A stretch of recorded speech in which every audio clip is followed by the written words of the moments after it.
Ave Maria, cheia de graça, o Senhor é convosco, bendita sois vós entre as mulheres, e bendito é o fruto do vosso ventre, Jesus.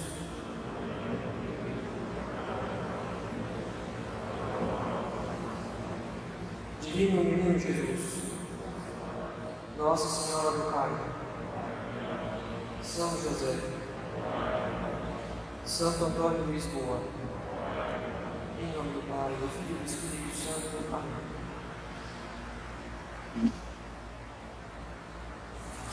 Caros fiéis, um importante liturgista do século passado chamou o sexto domingo após Pentecostes de missa verdadeiramente pascal.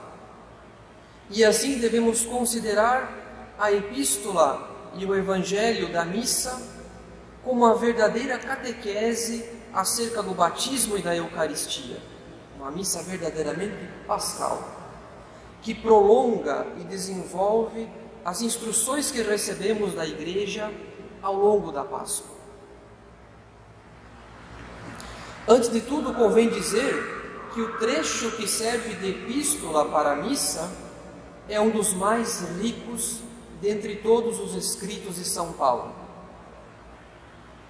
O apóstolo recorda a necessária conexão entre os sacramentos e a paixão de Nosso Senhor, e especialmente entre o batismo e a paixão, quando diz: fomos, pois, sepultados com Ele na sua morte, pelo batismo, para que, como Cristo ressurgiu dos mortos pela glória do Pai, assim nós também vivamos uma vida nova.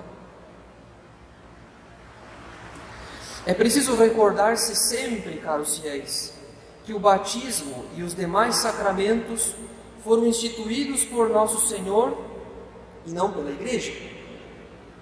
A Igreja pode ter instituído os ritos que servem de preparação e de adorno aos sacramentos. Mas no coração de cada rito há um sacramento instituído pelo próprio Salvador, não pela Igreja. Quando a Igreja celebra um sacramento, ela não quer apenas celebrar uma cerimônia santa, um rito piedoso e belo, ela quer conferir uma graça por meio dos ritos.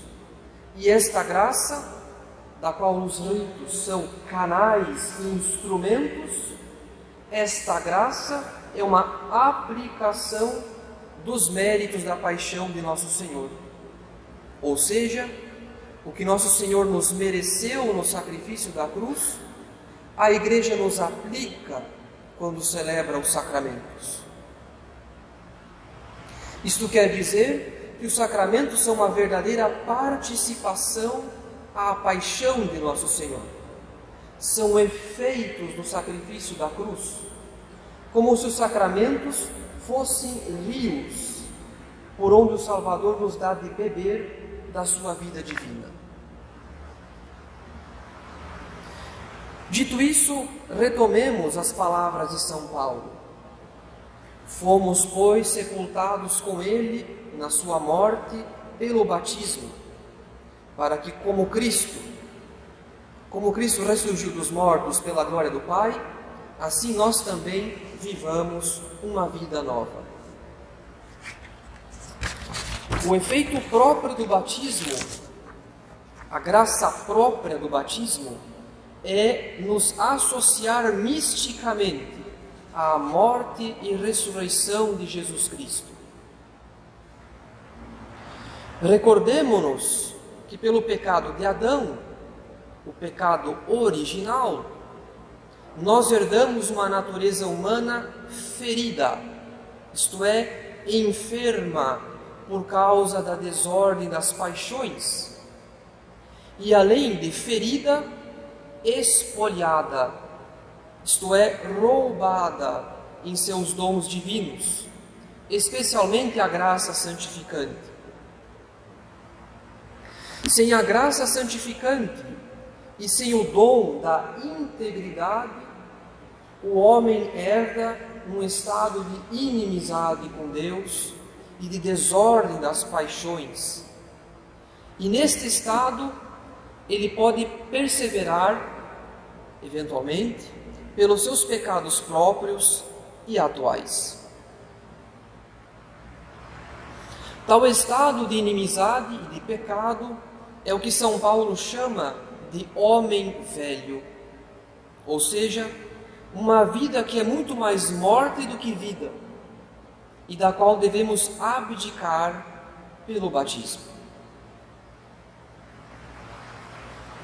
A paixão e morte de Nosso Senhor na cruz, além de ser o testemunho eloquente e admirável do amor imenso de Deus pelo gênero humano, além de propiciar-nos um tesouro infinito de graças, além de ser o máximo ato de culto daquele que é o sacerdote e a vítima perfeita, em suma, a paixão e morte de Nosso Senhor representa também a morte do homem velho, a morte do velho Adão, porque a sentença de morte que o Salvador assume era nossa. Expirando na cruz, o autor da vida não morre definitivamente, mas conduz à sepultura o velho Adão. Conduz à sepultura a nossa sentença de morte. Por esta razão, caros fiéis, o batismo é uma participação à paixão de Nosso Senhor. O batismo é a nossa configuração à sua paixão e morte, porque o batizado morre também, mas morre misticamente, uma vez que o sacramento apaga o pecado original e eventualmente os pecados atuais, no caso do batismo de adultos. O batizado não pode participar dos efeitos salvíficos da paixão e morte de Nosso Senhor sem morrer também ao velho homem, sem ter destruído em sua alma o princípio da inimizade com Deus, que é o pecado. A morte mística do batismo é devidamente representada no sacramento. Afinal, batismo, em grego, quer dizer imersão. A imersão na água constitui o sepultamento do homem velho, a configuração do batizado à morte de Nosso Senhor. Ainda que o batismo seja celebrado no rito romano por efusão, isto é, por um simples derramamento de água sobre o batizado, esta forma representa suficientemente o efeito do batismo, na medida em que representa o banho espiritual produzido pelo sacramento, e porque a água que se derrama sobre a cabeça do batizado e a cobre não deixa de representar o corpo de Nosso Senhor ocultado pela sepultura.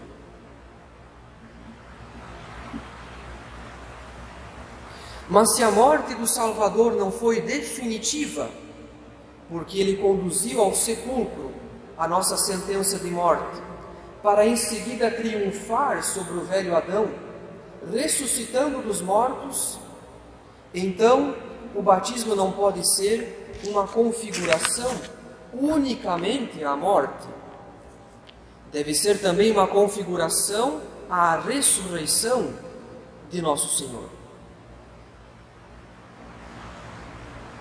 Assim como o batizado é imergido nas águas como imagem da sepultura do homem velho, ele deve ser retirado, emergido das águas, como imagem do nascimento do novo homem, um homem reformado na graça de Deus e configurado à santíssima pessoa de Jesus Cristo.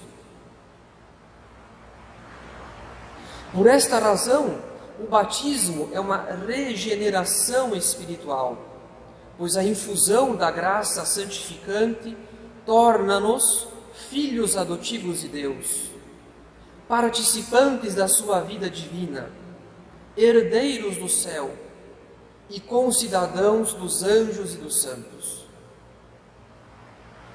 Dito isso, retomemos uma terceira vez as palavras de São Paulo, que agora compreendemos com maior clareza. Fomos, pois, sepultados com ele na sua morte pelo batismo, para que, como Cristo ressurgiu dos mortos pela glória do Pai, assim nós também vivamos uma vida nova.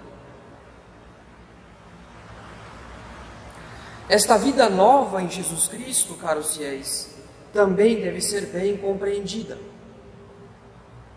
O batizado não pertence a nosso Senhor, não está sujeito a nosso Senhor, como o escravo ao seu dono, como o servo feudal ao seu senhor, ou como o soldado que presta juramento ao general. O batizado não pertence a nosso Senhor, tampouco como um templo, uma igreja que é consagrada pelo rito de consagração. Todos estes exemplos são insuficientes para exprimir a graça própria do batismo. Na verdade, pelo sacramento do batismo, o cristão é incorporado a nosso Senhor. Ao entrar nas águas do sacramento, o cristão sepulta o homem velho e é imergido na pessoa de Jesus Cristo. Torna-se membro dele, verdadeiramente incorporado à sua pessoa, tendo em comum com ele a mesma crucifixão, morte e ressurreição, da qual o sacramento faz-nos participar.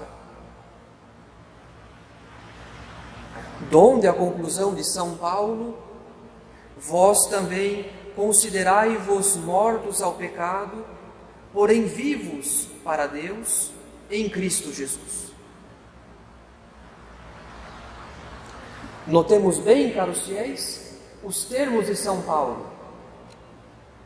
Devemos nos considerar mortos ao pecado, ou seja, o católico foi sepultado ao pecado para não mais retornar a uma vida que mais se assemelha à morte, a uma vida que é garantia de morte eterna. Devemos nos considerar, ademais, vivos para Deus em Cristo Jesus. Ou seja, não apenas a vida da graça nos vem de Jesus Cristo, mas sendo Ele a fonte desta vida, o cabeça de quem somos membros, temos por obrigação crescer nesta incorporação e assimilação, desenvolver em nossa natureza humana este princípio vital que é a graça, para viver a cada instante e a cada dia mais e mais desta vida.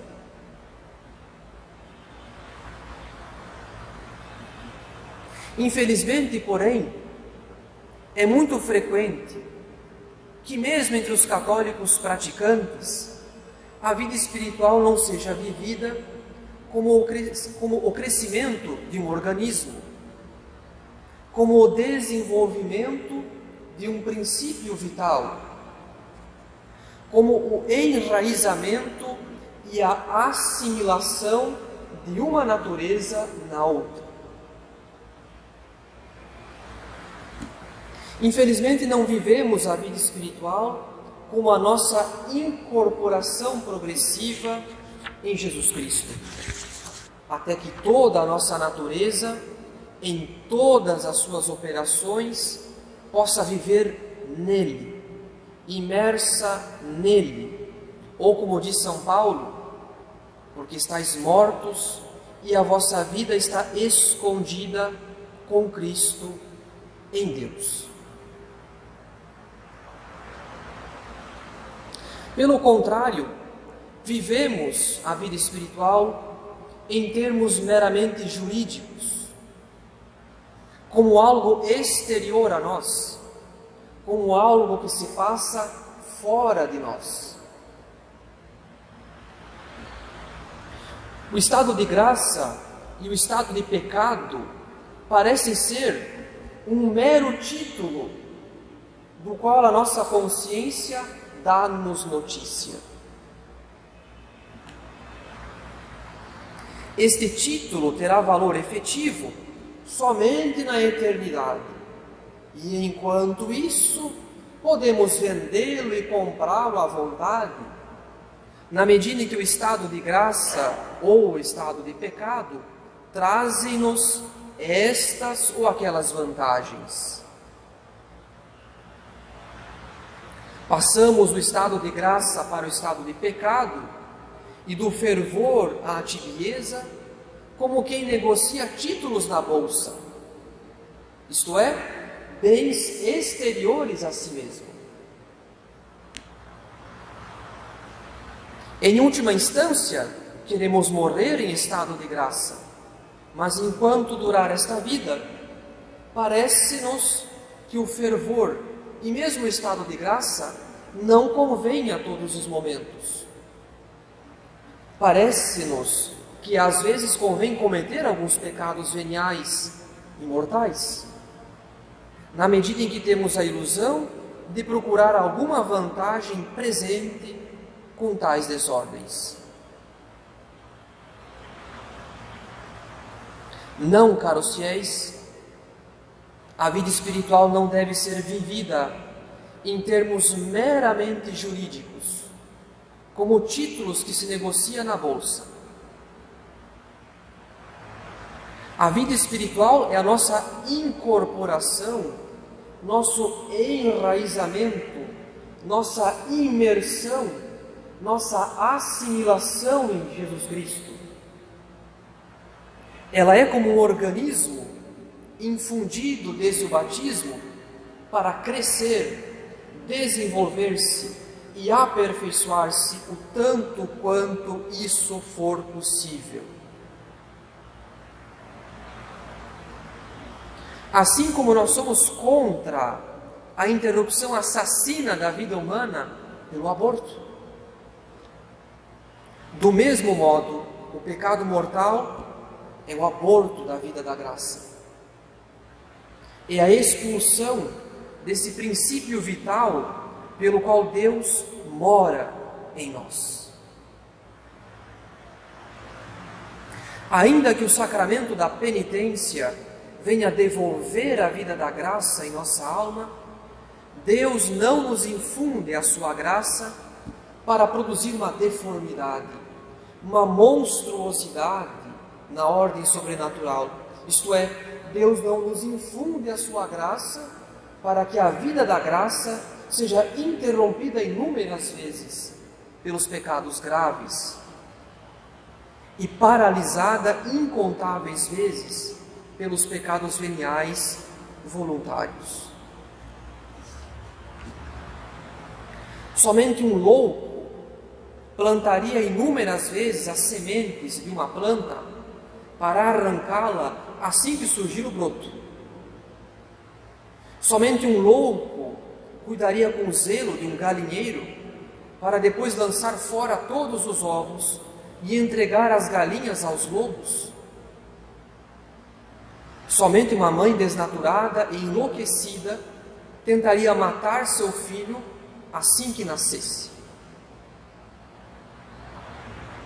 Pois a loucura de uns e outros não se compara à nossa loucura quando expulsamos a vida de Deus em nós, tratando-a com um desprezo que não costumamos ter sequer com as plantas e os animais. Esta é a nossa miséria, caros fiéis. Deus quer fazer de nós seus filhos, quer nos incorporar e assimilar à sua vida divina, e nós nos fazemos inferiores aos animais brutos, porque desprezamos o estado de graça não fazendo caso do tesouro infinito que carregamos conosco.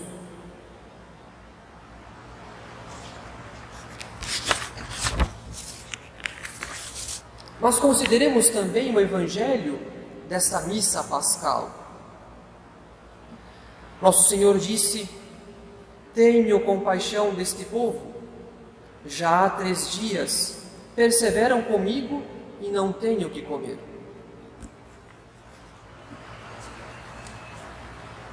Não apenas aquela multidão seguia e ouvia a pregação do Salvador. Também nós seguimos e ouvimos nosso Senhor, porque não queremos viver uma vida completamente desregada do pastor das nossas almas.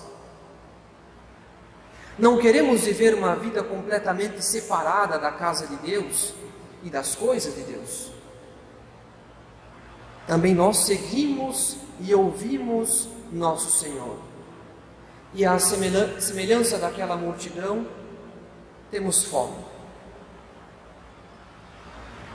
Seguimos e ouvimos o pastor das nossas almas com fome, sendo que Ele é o pão da vida eterna.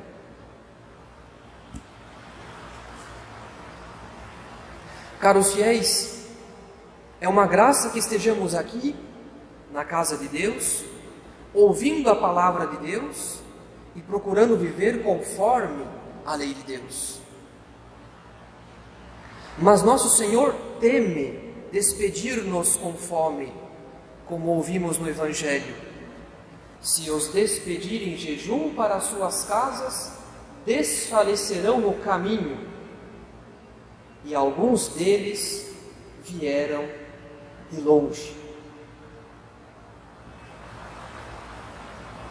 É uma graça que estejamos na casa de Deus, ouvindo a palavra de Deus, mas sejamos sinceros. Não viemos de tão longe, não abandonamos uma vida de pecado para vivermos uma vida de meros ouvintes da palavra de Deus, de meros espectadores da liturgia, de meros frequentadores da casa de Deus. Não viemos de tão longe para voltarmos em jejum para as nossas casas, porque desfaleceremos no caminho. Por nós mesmos não teremos força para remediar as desordens das paixões e vencer as seduções do mundo e as tentações do demônio. Podemos nos esquivar pontualmente desta ou daquela queda, mas sem a graça de Deus é impossível resistir a todas as desordens, seduções e tentações dos inimigos da nossa alma.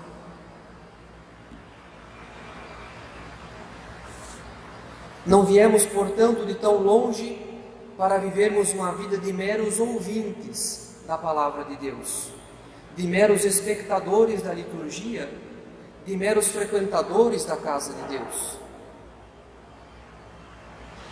A vida da graça que foi nos infundida no batismo precisa ser nutrida, precisa crescer, desenvolver-se, aperfeiçoar-se.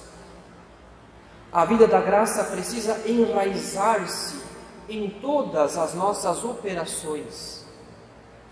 A vida da graça precisa assimilar-nos e incorporar-nos progressivamente em Jesus Cristo. Jesus Cristo precisa ser formado em nós e nós precisamos ser reformados e regenerados mais e mais em Jesus Cristo.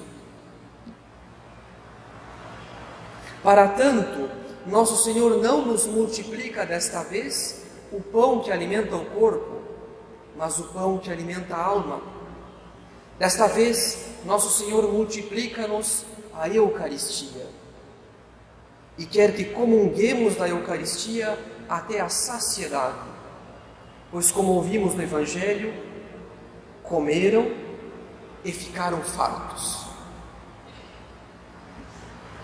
Quem comunga em estado de graça com reta intenção e devidamente preparado, faz uma boa comunhão, sacia a sua alma com a vida que jorra do coração aberto de nosso Senhor e recebe do sacramento as forças necessárias para não desfalecer, mas para combater, para crescer e desenvolver a vida de Deus em sua alma.